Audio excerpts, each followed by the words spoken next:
What's up YouTube? Jeff back again from DopeTechDaily.com. Today I'm bringing you guys a video to try to help out everybody who's still deciding if they want to pick up a Galaxy Note 8. It is the release weekend, so you can go out to the carriers here in the US. You can actually check out the phones and purchase one in store. So today what I have for you guys is 5 questions that you should consider before you go out and pick up a Galaxy Note 8.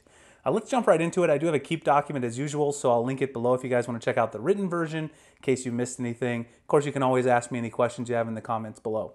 The very first thing is, do you really need an S Pen? So are you going to use it? The S Pen, of course, is the signature feature of the Note line. It's really the thing that distinguishes the Note line from the Galaxy S line originally. If you're going to use the S Pen, it definitely makes it worth it to pick up a Note 8. There's a lot of things you can use it for, creating and logging notes if you're in school or work and need that functionality. Smart Select for cropping photos on Instagram, Twitter, etc. I'll show you guys that in a second. Screen Write and Screen Write Off memo. You can take a memo while the screen is off, or also doodle on the screen, take a screenshot. Live Message, which allows you to communicate and send some nice messages that show your handwriting with your significant other or your friends. Translate if you use, do business with people who speak different languages. And then you can have some shortcuts down here at the bottom that will let you use your social media. The way I like to use the S Pen is for precise input, so to highlight text like this, so I don't have to use my fat fingers. It's a lot easier, more precise. I also like to use it as a mouse sometime for navigating. It's definitely more precise than using your hands, and it's something that's really nice if you use it in that way. But if that's not something you're going to use, then of course that won't be something that you'll enjoy. The other thing I use the S Pen for, and I think is really popular among most people, is as a cropping tool. Say I want to go into Instagram and I want to share a photo to Twitter. I can go back up to Smart Select, I can highlight the photo, and then I can share that photo directly over to Twitter. So I can just take the photo itself, and then I can go down here to the Share tab, share it to Twitter, share it to wherever I want, and that's a really nice use of the S Pen. So you really just need to think about whether or not the S Pen is something that you're going to use. If it is something you're going to use, obviously the Note 8 is really the only phone out there on the flagship docket that's going to get you this nice pen that gives you precise input, cropping features, and all the other stuff Samsung has built in to the UI. The next thing that I want to talk about is the Face Unlock and iris scanning. So is Face Unlock and iris scanning an option for you? Now, I wear prescription glasses, and I find the Face Unlock and iris scanning to not be good enough for me to use it every day. Does it work most of the time? Sure. But does it work 99% of the time like the fingerprint sensor? Not for me. It might for others, and a lot of people have said that it does. But if you don't like to use that, you're going to be stuck with this fingerprint sensor that's in the top corner here of a very tall phone. And while it does, once you get used to it, you can use it. It's definitely not my favorite fingerprint sensor, and I wish it were in a different location. You can see how tall the Note 8 is. This is versus the Galaxy S8 Plus right here. It's an incredibly tall phone, and if you compare it last year to the Galaxy Note 7, if that's a phone you really like, you can see how tall it is. And you got to reach all the way up to the top there of that phone to get the fingerprint sensor.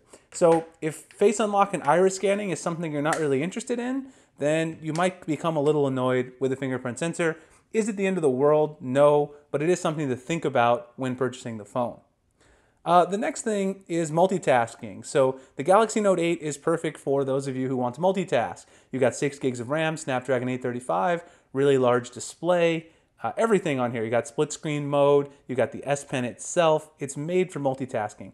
So if you multitask, it's going to be great for you.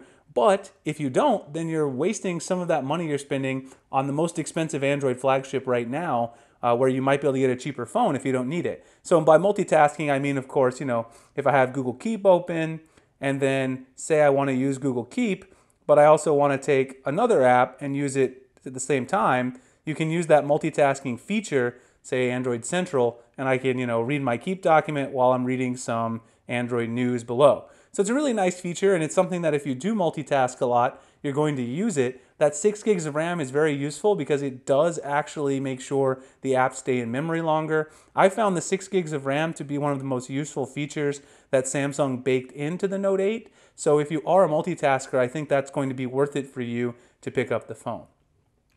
The next thing are dual cameras. Are dual cameras really your thing? So do you care about the dual camera functionality? I am going to talk about the full camera sort of setup in my review and talk about it perhaps in a comparison to the iPhone 8 Plus when I get that later this week. But the dual cameras are nice. They offer 2 times zoom just with a press of a button. So if you go into the UI and you want to take a photo, this is the basics of what you're going to get with that You get to press the button right there and you get 2 times. So that's really nice, but is that something that's going to be the most useful feature in the world for you?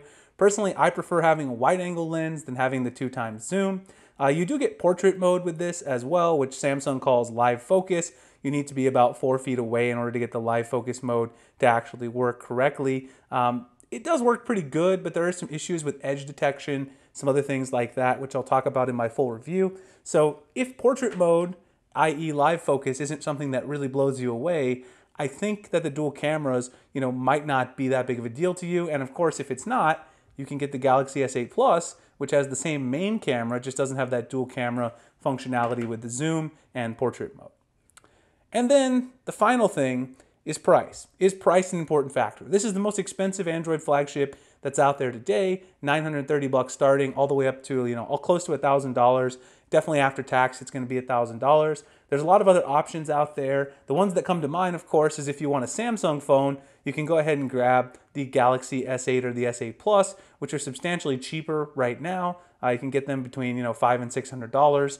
And also the LG G6, which you can find for around $400 now. Those are some great deals if you don't necessarily need all the distinguishing features. You're going to lose the dual cameras, you're going to lose the S Pen, you lose the 6 gigs of RAM, but you do get similar software experience, the similar main camera. All of those things are preserved if you get an S8 or an S8 Plus.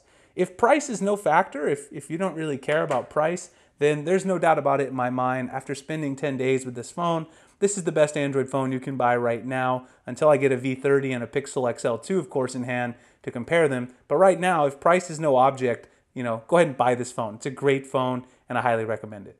All right, guys, so those are my 5 questions to consider before you buy the Galaxy Note 8 to see if it's really something that you want/need. Hope you enjoyed it. Please like and subscribe if you did. Find me at dopetechdaily.com, Google+, Instagram, and Twitter. The links in the description. I appreciate you guys checking out the video, and I'll see you in the next one. Thanks a lot for watching.